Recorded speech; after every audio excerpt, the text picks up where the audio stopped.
गोलू और मोनू नाम के 3 दोस्त थे। तीनों ही एक से बढ़कर एक आलसी थे। तीनों के घर वाले ही उनके आलस से बहुत परेशान थे। ऐसे ही एक दिन तीनों दोस्त बैठकर बातें कर रहे होते हैं। यार अब तो घर वाले बहुत ज्यादा सुनाने लगे हैं काम को लेकर। क्या करें हम तीनों? मेरे घर में भी यही हाल है। सुबह शाम खाने से ज्यादा तो मुझे ताने खाने को मिलते हैं। मेरे घर का भी यही बस ऐसा ही हाल है। मेरे पिताजी तो कहते हैं कि तुझे घर से बाहर ही निकाल देंगे अगर तूने कोई काम नहीं किया तो। पर हम करें तो करें क्या?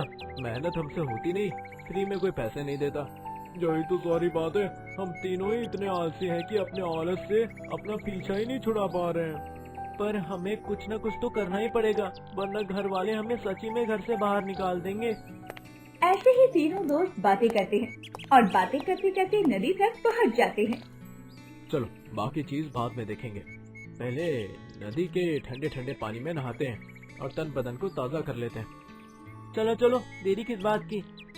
हाँ ये तो सही कह रहा है तू, चल जल्दी से डुबकी लगा कर आते हैं। तीनों दोस्त आराम से नदी में नहाने लगते हैं।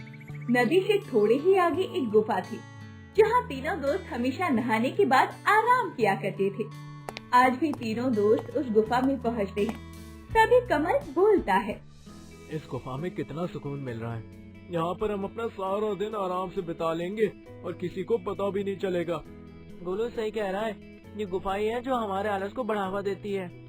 तीनों दोस्त आपस में बातें कर ही रहे होते हैं कि तभी एक चमकती हुई रोशनी गुफा से निकलती है और तीनों दोस्त चमक का पीछा करते हुए गुफा के अंदर जाते हैं। तभी उन्हें वहाँ एक सोने की ईंट रखी हुई नजर आती है और उस सोने की ईंट को देखकर तीनों दोस्त आपस में बोलते हैं, अरे वो सोने की ईंट यहाँ कैसे आई? अगर ये ईंट हम तीनों के हाथ में लग गई तो हम अपने घर वालों की सारी शिकायतों को दूर कर सकते हैं। बिल्कुल सही कह रहे हो तुम। इतना कहकर तीनों दोस्त जैसे ही सोने की ईंट को हाथ लगाने लगते हैं, तभी उन तीनों को जोर का बिजली का झटका लगता है और तीनों दूर जाकर गिरते हैं। तभी गुफा में एक आवाज गूंजती है, ऐसे तो तुम तीनों मुझे हाथ नहीं लगा सकती हो। मैं कोई आम सोने की ईंट नहीं बल्कि एक जादुई सोने की ईंट हूँ। मुझे हासिल करना है तो मेरा काम करना होगा। कैसे काम? हम हर एक काम करने के लिए तैयार हैं। हाँ हम सब कुछ करेंगे, बस तुम हमारी हो जाओ। मैंने बोला तुम तीनों में से मैं बस किसी एक को ही मिल सकती हूँ।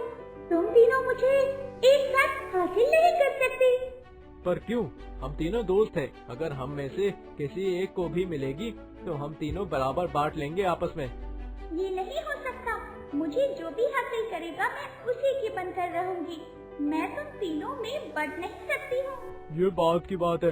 पहले तुम ये बताओ कि तुम्हें हासिल करने के लिए आखिर हम तीनों को क्या करना होगा? वो सब मैं तुम्हें बता दूंगी। कल तुम फिर से इसी जगह पर इसी समय आना। इतना बोलकर वो जादुई ईंट गायब हो जाती है। तीनों दोस्त कुछ सोचते हुए गुफा से बाहर आ जाते हैं। रात को तीनों अपने अपने घर में बैठे होते हैं और तीनों अपने अपने मन में सोचते हैं, उस जादुई ईंट को तो मैं ही हासिल करूंगा। मेरे अलावा मोनू या गोलू किसी को भी वो ईंट हाथ नहीं जानी चाहिए। उसे पाकर मैं सबसे ज्यादा अमीर बन जाऊंगा। मुझे कोई मेहनत नहीं करनी पड़ेगी। मेरे पास इतना पैसा हो जाएगा जितने हमारे गांव में किसी के पास नहीं होगा। वो ईंट कमल या मोनू के हाथ नहीं लगनी चाहिए। उस ईंट का असली हकदार मैं हूँ। सबसे पहले मैंने ही उसे देखा था। उसका मालिक मैं ही बनूंगा। गोलू या कमल के हाथ में वो ईंट नहीं लगनी चाहिए। वो ईंट सिर्फ मेरे हाथ में लगेगी। इतना सारा सोना, इतना सारा पैसा, मेरी तो सारी जिंदगी बच जाएगी ऐशो आराम में। मुझे कभी भी कुछ मेहनत नहीं करनी पड़ेगी। बस एक बार वो ईंट मेरे हाथ लग जाए। ऐसे ही तीनों दोस्त सो जाते हैं। अगले दिन ठीक उसी समय तीनों गुफा में पहुंचते हैं। तभी वो जादुई सोने की ईंट बोलती है, अगर तुम में से किसी को भी मुझे हासिल करना है तो सबसे पहले तुम्हें जंगल में जाना होगा और वहाँ से एक सुनहरा फूल लाना होगा। जो कोई भी पहले उस फूल को लेकर आएगा उसे मैं अगला कार्य करने के लिए बताऊंगी। अब देखना ये है कि मेरे द्वारा बताए हुए कार्य को कौन सबसे पहले करता है। जो सबसे पहले मेरे सारे कार्य करेगा वही मेरा असली हकदार कहलाएगा। मैं लेकर आऊंगा वो सुनहरा फूल। मैं लेकर आऊंगा वो सुनहरा फूल। और मैं भी लेकर आऊंगा। लेकर तो तुम तीनों ही आओगे, पर बात ये है कि कौन सबसे पहले लेकर आएगा। जादुई ईंट की बात सुनकर तीनों दोस्त बिना देरी के जंगल की ओर निकल जाते हैं और अलग अलग दिशा में जाकर सुनहरे फूल की तलाश करने लगते हैं। तभी तीनों घूमते घूमते एक जगह पर पहुंचते हैं जहां पर केवल एक ही सुनहरा फूल लगा हुआ था। उस फूल को देखकर तीनों ही एक दूसरे को देखते हैं। ये फूल मैं लेकर जाऊंगा, सबसे पहले मैंने इसे ढूंढा है। ऐसा बिल्कुल भी नहीं हो सकता, ये फूल तो मैं ही लेकर जाऊंगा। कभी भी नहीं, इस फूल का सिर्फ और सिर्फ मैं हकदार हूँ। इस सुनहरे फूल को तो जादुई ईंट के पास सबसे पहले मैं ही लेकर जाऊंगा और फिर अगले काम को भी पूरा करूंगा। मेरे होते हुए तुम दोनों इस फूल को हाथ भी नहीं लगा सकते, तो लेकर जाने की तो बड़ी दूर की बात है। मैंने कह दिया ना कि ये मैं ही लेकर जाऊंगा, फूल तो मैं ही लेकर जाऊंगा बस।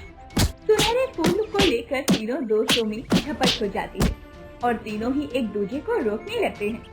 तभी शाम ढल जाती है और वो सुनहरा फूल अपने आप गायब हो जाता है और तीनों दोस्त खाली हाथ ही गुफा में जादुई ईंट के पास वापस पहुंचते हैं और वो जादुई ईंट बोलती है, आ गए तुम तीनों, क्या हुआ? तीनों के तीनों खाली हाथ आ गए, कहाँ है मेरा सुनहरा फूल?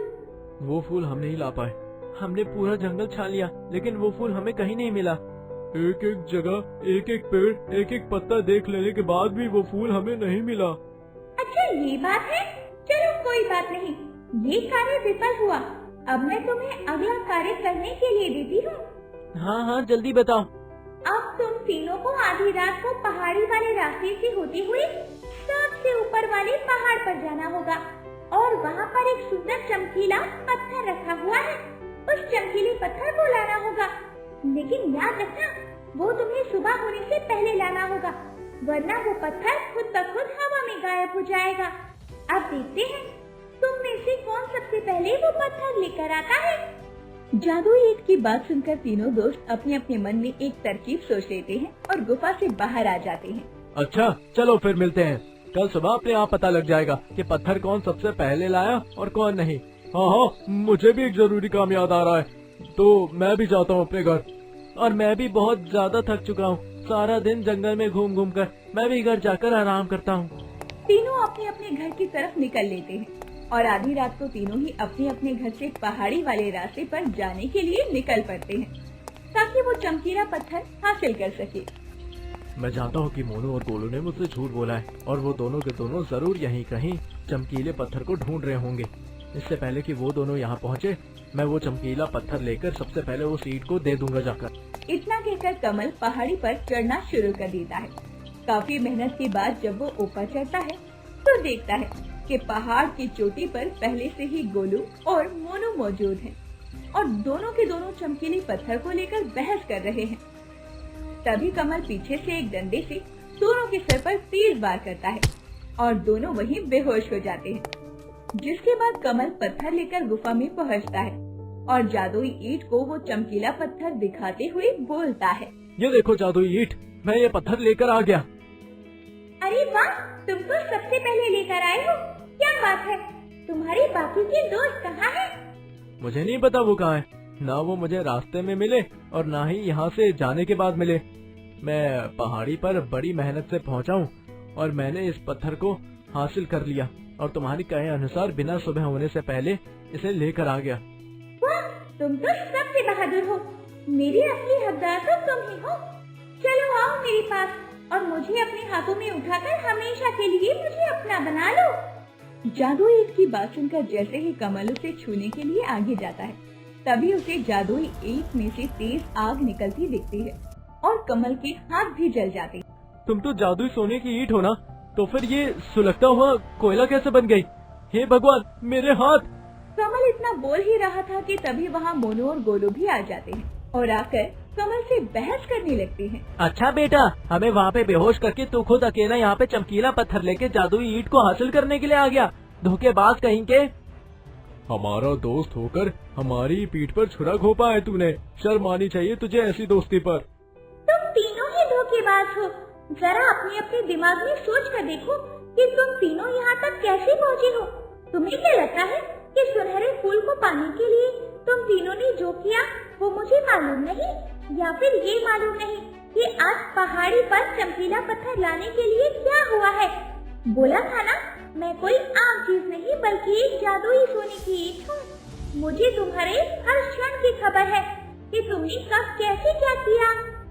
इसका मतलब तुम सब कुछ जानती थी, फिर भी हमारे साथ खेल रही थी। तुम जानबूझकर हमसे ये सब करवा रही थी। इसका मतलब तुम कोई जादुई ईंट नहीं बल्कि कोई मायावी सोने की ईंट हो।